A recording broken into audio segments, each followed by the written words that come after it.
Hello dear student, welcome to our channel Accountancy Learning Made Easy. Beta today I am doing the question related to chapter Financial Statement of NPO. ठीक है, हमने बेटा पिछली video में 19 तक question कर लिए थे। आज मैं क्वेश्चन नंबर 20 कराने जा रही हूँ। पहले क्वेश्चन को समझ लेना। Following is the receipt and payment account of Chennai Sports Club for the year ended 31st March 2014. हमें रिसिप्ट एंड पेमेंट अकाउंट दिया हुआ है चेन्नई स्पोर्ट्स क्लब का, ये एक एनपीओ है। हमें क्या दिया हुआ, सबसे पहले receipt side balance broke down दिया है। बेटा ये क्या है बैलेंस ब्रोक डाउन, ये कैश इन हैंड का बैलेंस है, ये हम ओपनिंग बैलेंस शीट की एसेट में लिखेंगे। उसके बाद हम बात करते हैं सब्सक्रिप्शन की। ये इनकम एंड एक्सपेंडिचर के काम पर आ जाएगी क्रेडिट साइड, क्योंकि ये हमारी रेवेन्यू रिसिप्ट है। उसके अलावा हमें इंटरेस्ट फीस दी हुई है। अगर इनके बारे में कोई इन्फॉर्मेशन ना हो तो ये रेवेन्यू रिसिप्ट है, हम कहाँ लिखेंगे, इनकम एंड एक्सपेंडिचर की क्रेडिट में। अब टूर्नामेंट फंड देखो 15,000 दिए हैं। अगर हम इसी के पैरेलल चले, पेमेंट साइड टूर्नामेंट एक्सपेंसेस दिए हुए हैं। फंड बेटा 15,000 का है और एक्सपेंडिचर 21,000 के है, तो ये देख सकते हैं हम कि एक्सपेंसेस ज़्यादा है टूर्नामेंट फंड से। तो जो डिफरेंस निकलेगा 21,000 में से 3,000 माइनस करके 6,000 जो हमारे टूर्नामेंट एक्सपेंसेस ज़्यादा हैं वो इनकम एंड एक्सपेंडिचर की डेबिट में आ जाएगा। उसके बाद हमें दिया हुआ बेटा sale of old newspaper. Old newspaper बेचना है, जो हमारा रेवेन्यू रिसिप्ट है वो आ जाएगा इनकम एंड एक्सपेंडिचर की क्रेडिट में। उसके बाद लिगेसी। लिगेसी क्या होता है, किसी की विल के अकॉर्डिंग जो हमें मिलती है। जैसे कोई पर्सन मरने से पहले अपनी क्या करता है, वसीयत में ये लिख के जाता है कि इतना पैसा जो है उसको दे दिया जाए किसी एनपी और नॉन प्रॉफिट ऑर्गेनाइजेशन को। तो ये लिगेसी हमारी क्या है, कैपिटल रिसिप्ट है बेटा। ये कहाँ पर आ जाएगी, ये आएगी क्लोजिंग बैलेंस शीट की लायबिलिटी में। उसके बाद हम बात करें सैलरी, पेमेंट साइड सैलरी है वो हमारी इनकम एंड एक्सपेंडिचर में डेबिट में आएगी, क्योंकि क्या है ये एक्सपेंस है। फर्नीचर दिया हुआ तो ये क्लोजिंग बैलेंस शीट की एसेट में आ जाएगा। उसके बाद ऑफिस एक्सपेंस है वो पी एंड एल की डेबिट में, सॉरी इनकम एंड एक्सपेंडिचर की डेबिट में आ जाएगा। टूर्नामेंट फंड में एक्सपेंस से रिलेटेड जो बात है वो मैं बता चुकी हूँ। उसके बाद स्पोर्ट्स इक्विपमेंट हमारी क्या है, एसेट है, ये क्लोजिंग बैलेंस शीट की एसेट में आ जाएगा। फिर बैलेंस कैरेट डाउन बेटा, ये कैश इन हैंड है, क्लोजिंग जो है कैश इन हैंड है, ये क्लोजिंग बैलेंस शीट की एसेट में चला जाएगा। उसके बाद हमें और इन्फॉर्मेशन क्या दे रखी है, 31 मार्च 2014 को सब्सक्रिप्शन आउटस्टैंडिंग है 4,000 और 31 मार्च 2013 को सब्सक्रिप्शन आउटस्टैंडिंग 3,000 है। जो तो बेटा 31 मार्च 2013 की जो आउटस्टैंडिंग सब्सक्रिप्शन है ये माइनस हो जाएगी सब्सक्रिप्शन में से इनकम एंड एक्सपेंडिचर की क्रेडिट साइड जो लिखेंगे, और दूसरी बारी outstanding subscription opening balance sheet की एसेट में आ जाएगा। उसके बाद बात करें सब्सक्रिप्शन आउटस्टैंडिंग जो एंड की है वो क्या करेंगे, सब्सक्रिप्शन में प्लस कर देंगे क्योंकि मिलनी बाकी है, और हम क्लोजिंग बैलेंस शीट में कहाँ पर लिखेंगे, एसेट साइड आउटस्टैंडिंग सब्सक्रिप्शन लिखेंगे। उसके बाद सैलरी आउटस्टैंडिंग 31 मार्च 2014 की 2,000 है, लास्ट डेट की आउटस्टैंडिंग सैलरी है, तो सैलरी में इनकम एंड एक्सपेंडिचर की डेबिट में सैलरी में क्या कर देंगे, प्लस कर देंगे। और दूसरा हम क्या करेंगे, जो हम क्लोजिंग बैलेंस शीट बनाएंगे उसमें लायबिलिटी साइड आउटस्टैंडिंग सैलरी लिख देंगे। उसके बाद हम बात करें 1 अप्रैल 2013 को हमें क्लब की बिल्डिंग दे रखी है, फर्नीचर दे रखा है, इन्वेस्टमेंट है, स्पोर्ट्स इक्विपमेंट है, ये सारी क्या एसेट्स हैं, ओपनिंग बैलेंस शीट में भी आएंगी और क्लोजिंग बैलेंस शीट में भी ये सारी एसेट्स आएंगी। और डेप्रिसिएशन चार्ज करना सारी आइटम्स पर परचेज को इंक्लूड करके 10%। जैसे बिल्डिंग हमारी 80,000 है, 10% डेप्रिसिएशन लगाओ तो 8,000 आता है, ये इनकम एंड एक्सपेंडिचर की डेबिट में आ जाएगा डेप्रिसिएशन, और बैलेंस शीट की एसेट में बिल्डिंग में से हम 8,000 माइनस करके दिखा देंगे। उसके बाद देखिए फर्नीचर हमारा 20,000 है, ओपनिंग बैलेंस शीट में तो 20,000 आएगा, लेकिन क्लोजिंग बैलेंस शीट में हम क्या करेंगे, जो 10,000 का फर्नीचर परचेज किया है उसमें ऐड हो जाएगा 20,000 में 10,000 कितना आ जाएगा 30,000, और उसके ऊपर 10% डेप्रिसिएशन लगा देंगे 3,000। जो 3,000 का डेप्रिसिएशन है वो इनकम एंड एक्सपेंडिचर की डेबिट में आ जाएगा, और दूसरी बार हम क्या करेंगे, डेप्रिसिएशन फर्नीचर में से माइनस कर देंगे क्लोजिंग बैलेंस शीट की एसेट में। इसके बाद हम इन्वेस्टमेंट की बात करते हैं बेटा। हमें इन्वेस्टमेंट कितनी है, 10% इन्वेस्टमेंट 45,000 दे रखी है, तो ये जो 45,000 है इसका जो है एसेट में आएगा, एक तो ओपनिंग बैलेंस शीट की एसेट में और क्लोजिंग बैलेंस शीट की एसेट में भी आएगा। और ये याद रखना कभी भी हमारा जो इन्वेस्टमेंट है उसके ऊपर कभी डेप्रिसिएशन नहीं लगता, क्योंकि इसकी भी गारंटी है नहीं होती। इसके अलावा हम बात करते हैं स्पोर्ट्स इक्विपमेंट की। जो ये स्पोर्ट्स इक्विपमेंट है हमारा ओपनिंग बैलेंस शीट में तो 25,000 आएगा, क्लोजिंग बैलेंस शीट में स्पोर्ट्स इक्विपमेंट 25,000 प्लस जो परचेज किए 20,000 वो 45,000 आ जाएगा। उसमें से 10% डेप्रिसिएशन क्या कर देंगे, माइनस कर देंगे, यानी 4500 का डेप्रिसिएशन आएगा, वो आएगा इनकम एंड एक्सपेंडिचर की डेबिट में, और सपोर्ट से इक्विपमेंट में से क्या आ जाएगा, माइनस हो जाएगा। अब हमें बोला गया है बेटा इनकम एंड एक्सपेंडिचर अकाउंट बनाने को कहा गया है, ठीक है, और कैपिटल फंड निकालना है हमने 31 मार्च 2013 का, और उसके बाद न्यू बैलेंस शीट बनानी है, क्लोजिंग बैलेंस शीट। तो हम बेटा इसका क्या करते हैं, सोल्यूशन करते हैं। सबसे पहले आप क्या बनाएंगे, बैलेंस शीट बनाएंगे। लिखिए बैलेंस शीट एज एट 31 मार्च 2013।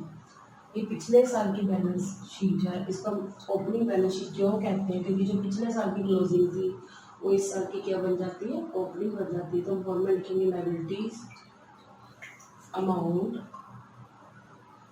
उसके बाद हम लिखते हैं एसेट्स अमाउंट, ठीक है। अब हम बात करें तो जो चीज़ें हमारे पास लास्ट में होंगी, आइटम्स एसेट्स जो होंगी या लायबिलिटीज होंगी, वो हम इसमें लिखेंगे, ठीक है। सबसे पहले आप देखिए हमारे पास कैश इन हैंड दिया हुआ है, रिसिप्ट साइड, ओपनिंग जो बैलेंस है वो हमारा एसेट बन जाएगा, 5000 आ जाएगा। तो उसके बाद हम देखिए बच्चे, उसके बाद मैंने अभी बताया था हमारे पास बिल्डिंग है 80,000 की, वो हमारी क्या है, एसेट है, तो हम लिख देंगे बिल्डिंग 80,000, ठीक है। उसके बाद हम बात करते हैं फर्नीचर की।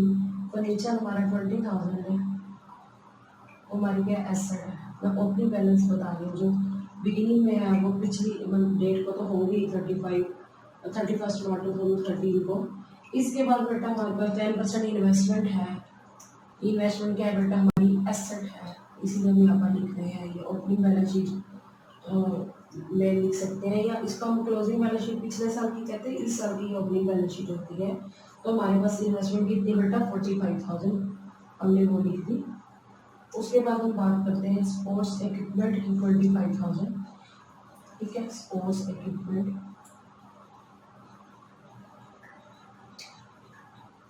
ये हमारे पास कितना, 25,000, ठीक है। अब हम बात करें आउटस्टैंडिंग सब्सक्रिप्शन की, जो बिगिनिंग की है वो लास्ट डेट की होगी पिछली, क्योंकि अगर हम 31 मार्च 2013 कह देते हैं या 1 अप्रैल 2013, तो आउटस्टैंडिंग सब्सक्रिप्शन कितनी है हमारे पास, पिछली 3,000, ठीक है। अब आप क्या कर दो, अब इसका टोटल कर दो, ठीक है। अब इधर क्या लिखेंगे बेटा, इस साइड हमारे पास कोई भी बैलेंस नहीं है किसी भी चीज़ का, तो हम बैलेंसिंग फिगर के आ जाएगी, कोई लायबिलिटी है नहीं, तो बैलेंसिंग फिगर आ जाएगी कैपिटल फंड। आप क्या लिखेंगे, बैलेंसिंग फिगर। अब आप पहले क्या कर लो, एसेट साइड का टोटल कर लो, जो टोटल आएगा वही कैपिटल फंड में लिख देंगे। अब आप देखिए पहले टोटल लिखो,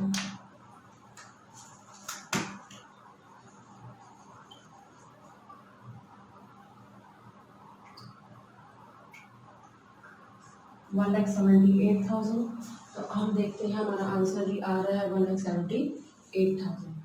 क्लियर हो गया। अब हमारे ये क्या बन गया बेटा, पहले हमारी क्लोजिंग बैलेंस शीट बन गई, इसमें हमने कैपिटल फंड लिख दिया कितना है। ये हम जब अपनी पिछले साल की ये क्लोजिंग थी ना, तो इस साल की जब हम क्लोजिंग बनाएंगे 31 मार्च 2014 को, तो ये जो कैपिटल फंड है ये लायबिलिटी साइड चला जाएगा, और इसमें हम क्या कर देंगे, अगर सरप्लस आता है इनकम एक्सपेंडिचर में तो प्लस हो जाएगा, अगर डेफिसिट आता है तो वो क्या हो जाएगा, माइनस हो जाएगा।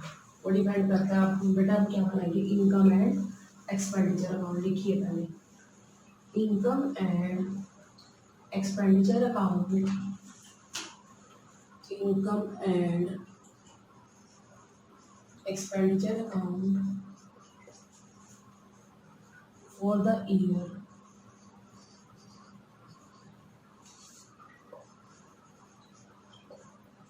ended 31 मार्च 2014, ठीक है। फॉर्मेट आपको पता है क्या होता है, पर्टिकुलर अमाउंट, ये साइड कौन सी साइड होती है बेटा, डेबिट साइड। डेबिट में हम क्या लिखते हैं, सारे एक्सपेंसेस लिखते हैं और लॉसेस लिखते हैं, और क्रेडिट साइड हम क्या लिखते हैं, सारी इनकम और gain.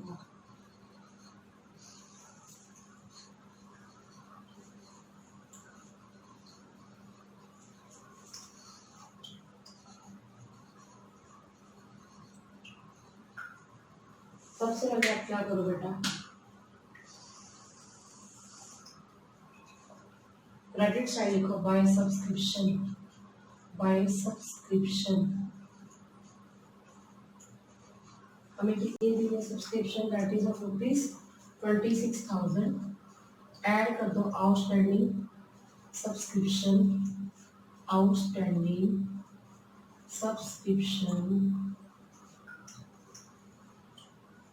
For current year, for current year की सब्सक्रिप्शन को ऐड करके देखो कितनी, 4,000 है तो कितनी होगी ऐड करके 30,000 minus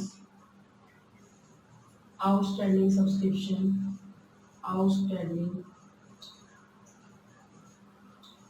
subscription for previous year, पिछले साल की, पिछले साल की आउटस्टैंडिंग कितनी है बेटा 3,000 है, तो हम इसको क्या कर देंगे माइनस कर देंगे तो आ जाएगा 27,000।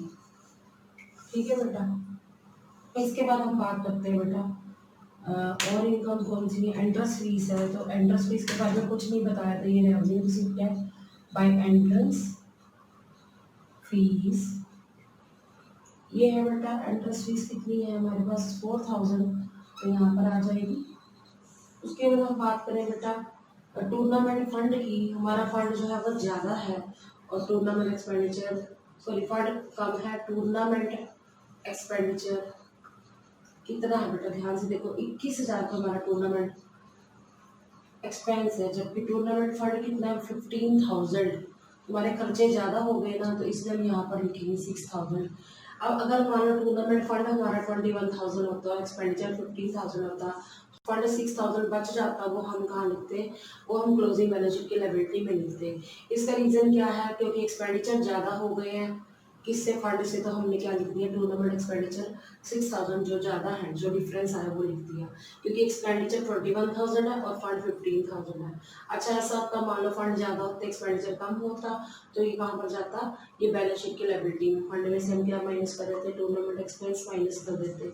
अब बात करो सेल ऑफ ओल्ड न्यूज़पेपर, आप लिखिए by sale of old newspaper, पुरानी अखबार हमने क्या की है बेची है, पुरानी अखबार कितने की बेची है अखबारें 2,000 की।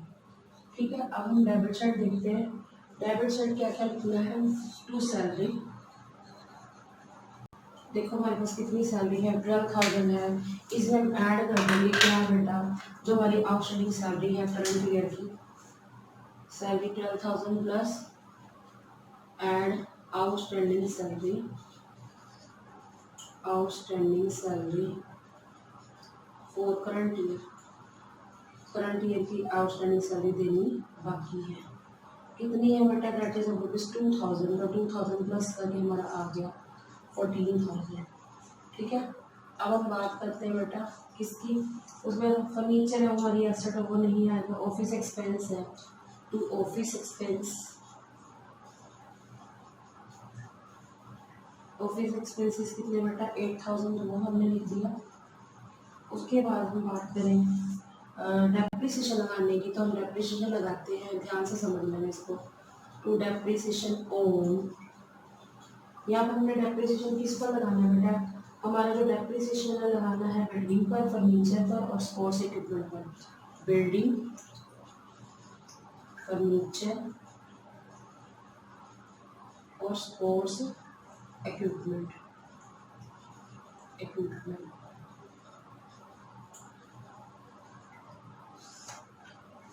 देखो हमारे पास बेटा बिल्डिंग कितने की है, बिल्डिंग हमारे पास 80,000 की, हमने कोई परचेज नहीं करी होगा, तो 80,000 का 10% करो तो 8,000 आ गया।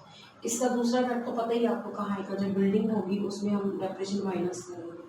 फर्नीचर जो है, फर्नीचर हमारे पास बेटा पहले 20,000 का फर्नीचर था, 10,000 का हमने और खरीदा, तो कुल मिलाकर हमारे पास 30,000 का फर्नीचर हो गया।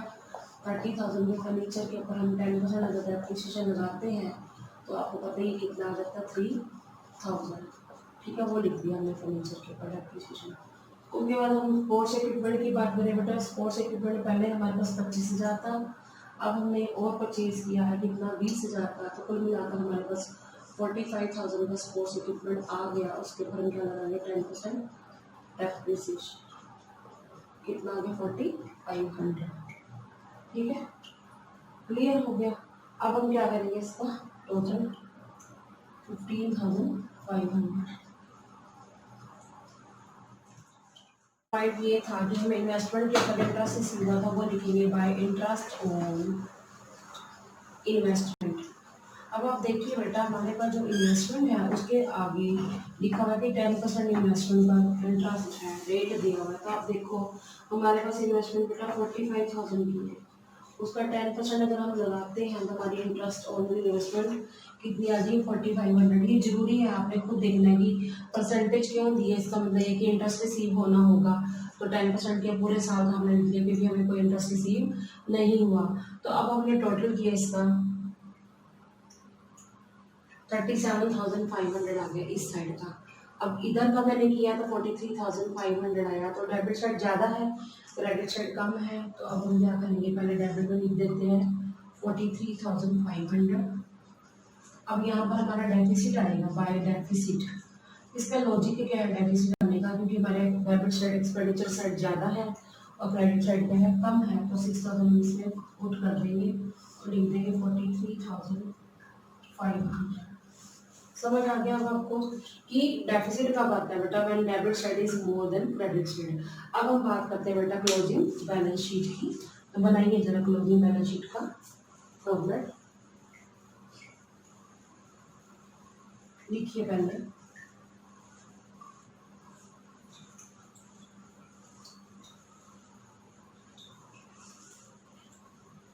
Balance sheet as at 31st March 2014 लिखेंगे आप। Balance sheet as at 31st March, कौन सी बैलेंस शीट बन रही है, क्लोजिंग बैलेंस शीट बन रही है 2014। हम क्या करेंगे बेटा, फॉर्मेट बनाएंगे लायबिलिटीज अमाउंट एसेट्स अमाउंट।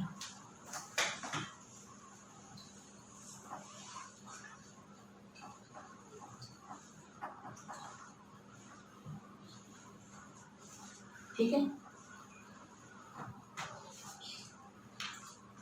हम देखेंगे लास्ट डेट का हमारे पास कौन कौन सी बैलेंस शीट है वो लिख देंगे।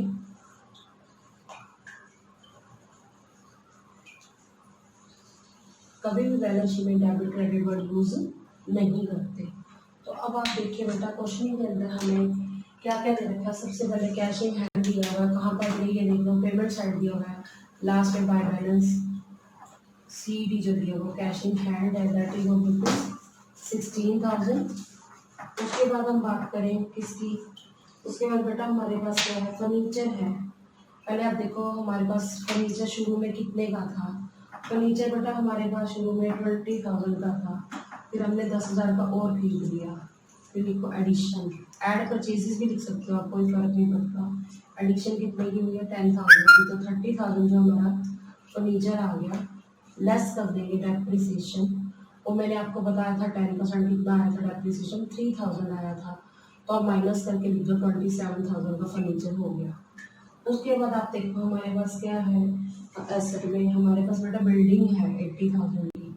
80,000 की बिल्डिंग के ऊपर हमने क्या लगाया था बेटा, डेप्रिसिएशन लगाया था 10% लेस डेप्रिसिएशन। कितना आ गया 8,000 आ गया 10% करके, तो माइनस कर दो आप, तो कितना आ गया 72,000। उसके बाद हम बात करते हैं स्पोर्ट्स इक्विपमेंट की। स्पोर्ट्स इक्विपमेंट कितने के बेटा, स्पोर्ट्स इक्विपमेंट शुरू में ओपनिंग हमें दे रखी है दैट इज 25,000, और हमने जो और परचेज की है एडिशन जो की है वो है 20,000, addition 20,000।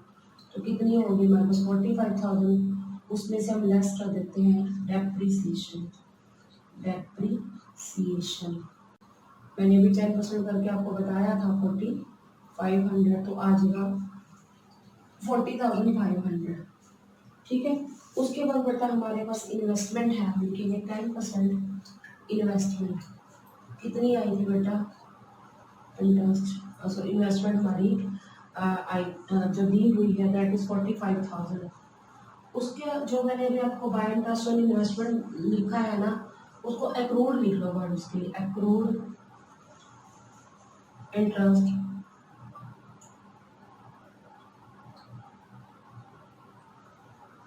Accrued interest on investment 4500 जो मैंने अभी आपको लिख के बताया था ना वहाँ पे, इस पर इनकम एंड एक्सपेंडिचर में 4500 लिख लो। उसके बाद हमारी आउटस्टैंडिंग सब्सक्रिप्शन है जो अभी हमें मिलनी बाकी है, वो लिखो आउटस्टैंडिंग सब्सक्रिप्शन में शॉर्ट फॉर्म में लिखो सब्सक्रिप्शन, दैट इज ऑफ ₹4000। समझ आ गया। उसके बाद हम लायबिलिटी साइड चलते हैं। लायबिलिटी साइड बेटा हमारे पास आउटस्टैंडिंग सैलरी थी जो लिखने वाली मैं आपको पहले बता चुकी हूँ, जो दूसरा इफेक्ट बताया था। आउटस्टैंडिंग सैलरी बेटा कितनी हमारी 2000। उसके बाद बेटा हम बात करते हैं किसकी, हमारे पास कैपिटल फंड निकल के आया था, आपको याद होगा जब मैंने ओपनिंग बैलेंस शीट बनाई थी उसमें आया था 1,78,000। उसमें हम क्या करेंगे बेटा, उसके अंदर हम ऐड माइनस कर देंगे, लेस कर देंगे डेफिसिट। डेफिसिट डेफिसिट हमारा लॉस है 6000, तो माइनस करके आ गया 1,72,000। अब लिगेसी है। लिगेसी क्या होती है, जो कोई मरने से पहले कोई क्या करके जाता है, अपने कुछ पैसे दान कर जाता है, अपने बिल में लिख के जाता है कि ये इस जो है एंटी को दे दी जाए, तो ये आ जाएगा। ठीक है, अब हम क्या करेंगे बेटा, टोटल करेंगे, तो टोटल में करके बताते हैं कितना आएगा।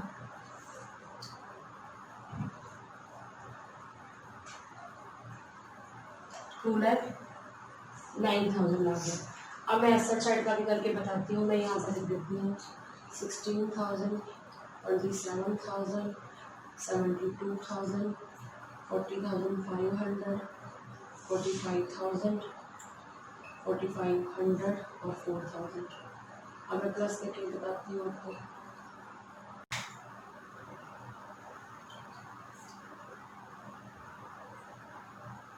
$2,09,000 ठीक आ गया, इसका आंसर भी 2,09,000। ये बेटा 4,000 टोटल आ गया 2,09,000। तो अब आप बेटा इसको पहले नोट कर लो, फिर मैं आपको अगला कंसेप्ट करा दूँ। अब इसको नोट कर लो पहले। क्लियर हो गया।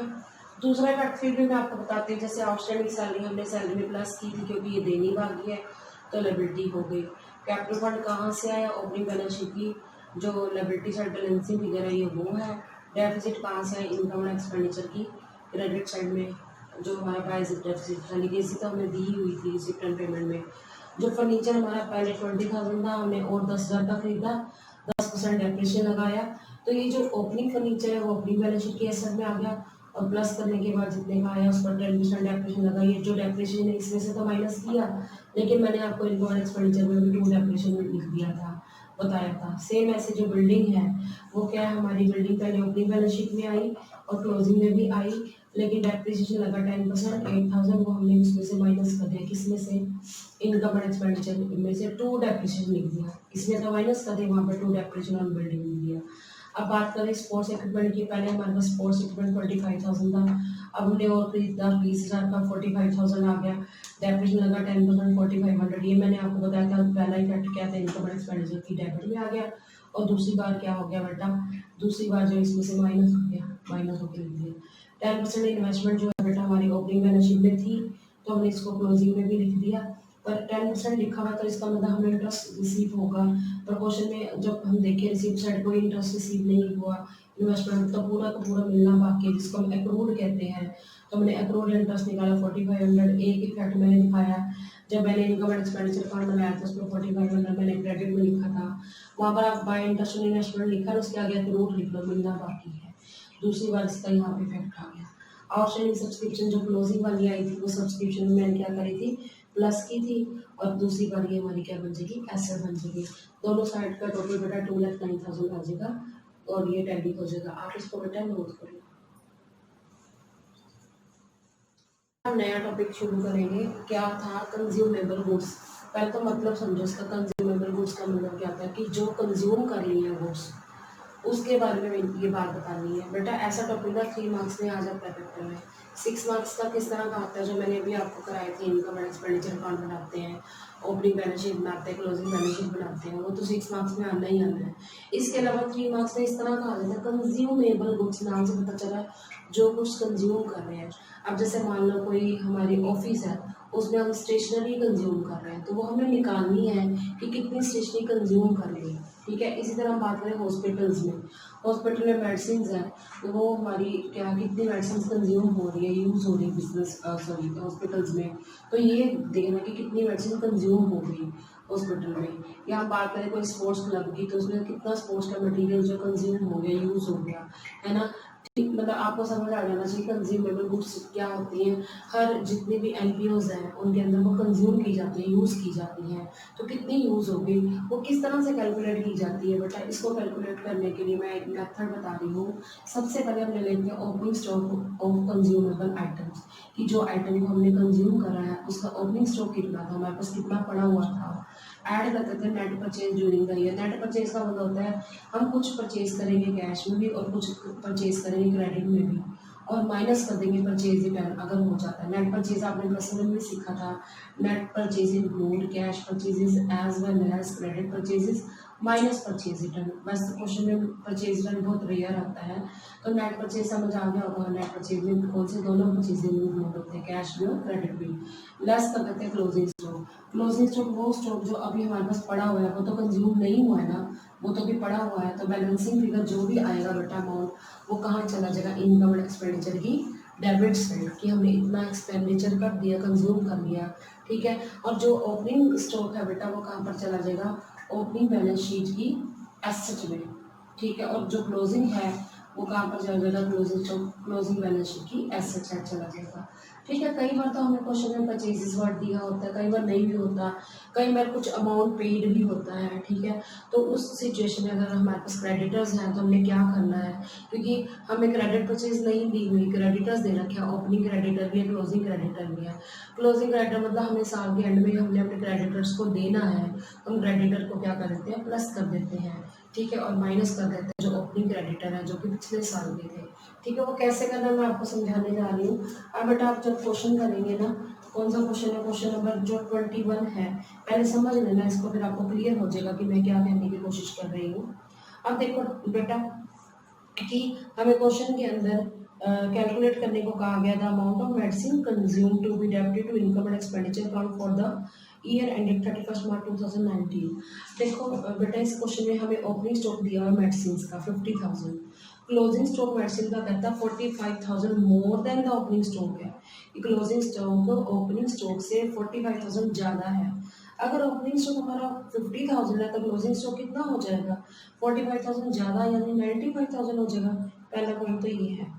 उसके बाद amount paid for medicine during the year, हमने 2 लाख का मेडिसिन के ऊपर खर्च किया है, वो हमारा एक्सपेंडिचर है। इसके अलावा हमें ओपनिंग क्रेडिटर 20,000 दे रखे हैं, और क्लोजिंग क्रेडिटर कहता है 50% ऑफ ओपनिंग क्रेडिटर है। 50% का मतलब क्या हो गया, हमारे जो ओपनिंग क्रेडिटर 20,000 है, 50% कितना बन गया उसका 10,000, तो हमारे क्या है, क्लोजिंग क्रेडिटर है। तो इसका सोल्यूशन कैसे करना है, इसको अच्छे से समझ लेना बेटा। सबसे पहले आप जो है ये लिखिए, आपके पास जो दिया हुआ है, क्या दिया हुआ बेटा, देखो क्वेश्चन नंबर 20। अब बात करते हैं बेटा, हमें ओपनिंग स्टॉक तो दिया हुआ है मेडिसिन का, ओपनिंग स्टॉक कितना बेटा, 50,000। क्लोजिंग स्टॉक क्या लिखा हुआ है, क्लोजिंग स्टॉक ओपनिंग स्टॉक से कितना ज़्यादा है, 45,000 ज़्यादा है। तो ओपनिंग कितना, 50,000, तो 45,000 ज़्यादा है, तो हमारा ओपनिंग स्टॉक कितना आ गया, 95,000। ठीक है, इसके आगे भी हम लिख लीजिए 50,000। अब बात करते हैं ओपनिंग क्रेडिटर। ओपनिंग क्रेडिट कितने दिए हुए हैं बेटा, ओपनिंग क्रेडिटर बेटा हमें 20,000 दे रखे हैं। क्लोजिंग जो क्रेडिटर्स हैं वो कितने लिखे हुए बेटा, 50% है ओपनिंग क्रेडिटर में। 20,000 का 50% कितना होता है बेटा, 10,000 होता है। समझ आ गया। इतना तो आपको क्लियर हो गया। अब हमें क्या शो करना है, हमें इनकम और एक्सपेंडिचर अकाउंट में वो अमाउंट ऑफ मेडिसिन कंज्यूम कितना लिखना है वो करना है। तो अब आप ये पॉइंट याद रखना पड़ेगा आपको कि कैसे करना है। अब लिखिए cost of the amount of, जो क्वेश्चन में पूछा लिखो पहले, the amount of medicine consumed, medicine consume, हमें ये शो करना है कि कितनी मेडिसिन जो हमारी कंज्यूम हो गई हैं, जो कि हम किसमें दिखाएंगे बेटा, इनकम एंड एक्सपेंडिचर की डेबिट साइड दिखाएंगे। ये पॉइंट समझना है हमने, ठीक है। इसके लिए बेटा आप क्या बना लो, इनकम एंड एक्सपेंडिचर, ये पॉइंट हमने समझना है। इसके लिए आप बनाओ पहले income and expenditure account for the year, लिखे फॉर द ईयर एंडेड, देखो ईयर एंडेड कौन सी डेट को, for the year ended 31 March 2019। ये पॉइंट मैंने सिर्फ आपके लिए लिखा है बेटा, ये हमने निकालना है, अदरवाइज आप नहीं भी लिखोगे तो भी चलेगा। For the year ended 31 March 2019, ठीक है। अब आप क्या करेंगे बेटा, आप फॉर्मेट आपको याद हो गया होगा, पर्टिकुलर्स अमाउंट, ये साइड कौन सी साइड है बेटा, डेबिट साइड है, ये डेबिट साइड है। डेबिट साइड सारे क्या आते हैं बेटा, एक्सपेंडिचर्स आते हैं और लॉसेस आते हैं, और क्रेडिट साइड क्या आते हैं बेटा, सारे इनकम और गेन्स आते हैं। तो आप लिखिए इसको, क्रेडिट साइड भी आप लिख लीजिए, पर्टिकुलर्स अमाउंट, ठीक है। यहाँ पर आप लिख लीजिए क्रेडिट। डेबिट साइड से शुरू करिएगा, आप पहले लिखेंगे to amount paid for medicine, medicine के लिए हमने जो अमाउंट पे किया है that is of rupees 2 lakh, उसमें हम ऐड करेंगे ओपनिंग स्टॉक, ओपनिंग स्टॉक, ठीक है। ओपनिंग स्टॉक बेटा कितना है हमारे पास, ओपनिंग स्टॉक हमारा है 50,000। आप करो जाए इसको ऐड करके कितना आ गया, 2,50,000, ठीक है। इसका मतलब कि 4,000 का स्टॉक पड़ा था और हमने 2 लाख के अमाउंट पे कर दिया। ये वो है कि जैसे हमने कैश में परचेज किया होगा, पैसे दे दिए, ठीक है, मतलब हमने पेमेंट कर दी है इसकी। आगे क्या बात करेंगे हम, हमारे पास क्या रखे, क्लोजिंग क्रेडिटर्स दे रखे, क्लोजिंग क्रेडिटर, क्लोजिंग क्रेडिटर मतलब कि हमने इनकी पेमेंट करनी है, हमारा क्लोजिंग क्रेडिटर दे रखे हैं। क्लोजिंग क्रेडिटर कितने हमारे 10,000 मैंने अभी निकाले थे, वो ऐड कर दो तो कितना आ गया, 2,60,000। लेस करेंगे हम कौन सा, ओपनिंग क्रेडिटर, जो कि हमारे पिछले साल के कह सकते हैं या इस साल के शुरू के हैं, वो पिछले साल के एंड के हैं और इस साल के शुरू के। ओपनिंग क्रेडिटर्स हमारे कितने हैं, मैंने अभी बताया था 20,000। कितना आ गया बेटा, 2,40,000। लेस कर दो उसमें से क्लोजिंग स्टॉक, मैंने अभी आपको बताया था क्लोजिंग स्टॉक कितना आया था, 95,000, ठीक है। डेबिट साइड ही सारा लिखना है, क्रेडिट में तो कुछ है भी नहीं, तो 95,000 माइनस करो जरा,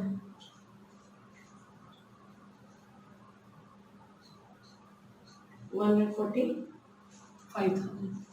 अब आपको समझ आ गया, बस हमने ये ही लिखना है, हमें सिर्फ इतना पूछा गया है इनकम एंड एक्सपेंडिचर अकाउंट में इसको कैसे लिखना है, वो अमाउंट कैलकुलेट करके बताओ।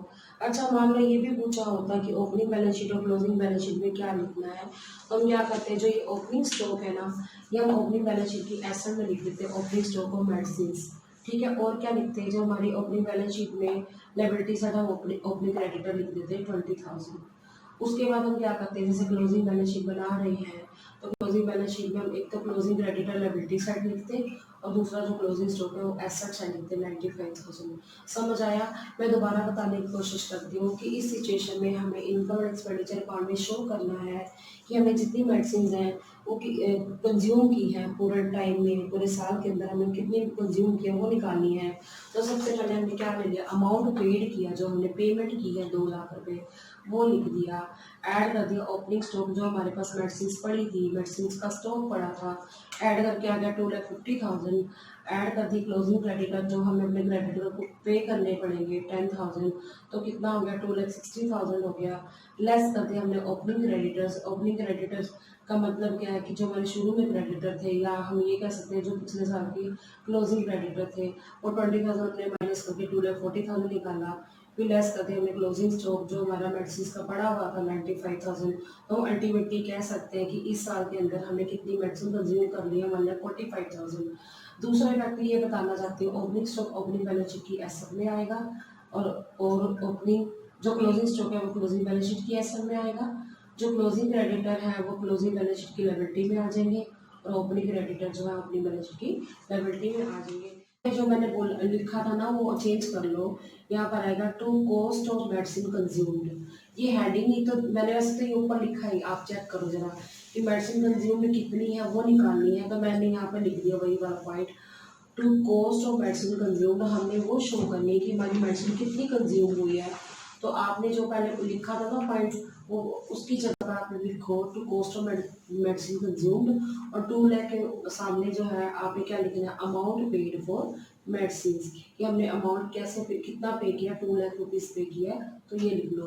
तो कहने का मतलब ये हो, ये 1,45,000 है वो किसका है, हमारी जो मेडिसिन है वो जितनी कंज्यूम हुई है उसका कितना खर्चा आया वो लिखा। बेटा आज आपने इस वीडियो में क्या सीखा, एक तो ये सीखा कि किस तरह से हम इनकम एंड एक्सपेंडिचर अकाउंट बनाते हैं, ओपनिंग बैलेंस शीट कैसे बनाते हैं और क्लोजिंग बैलेंस शीट कैसे बनाते हैं। उसके अलावा मैंने आपको कंज्यूमेबल गुड्स के बारे में बताया। कंज्यूमेबल गुड्स वो गुड्स होती हैं जो किसी एनपीओ के अंदर कंज्यूम की जाती हैं, तो उसको हम किस तरह कैलकुलेट करते हैं वो मैंने समझाया। So student, I hope you understood the topic well. Stay tuned with me in the next video. Thanks for watching.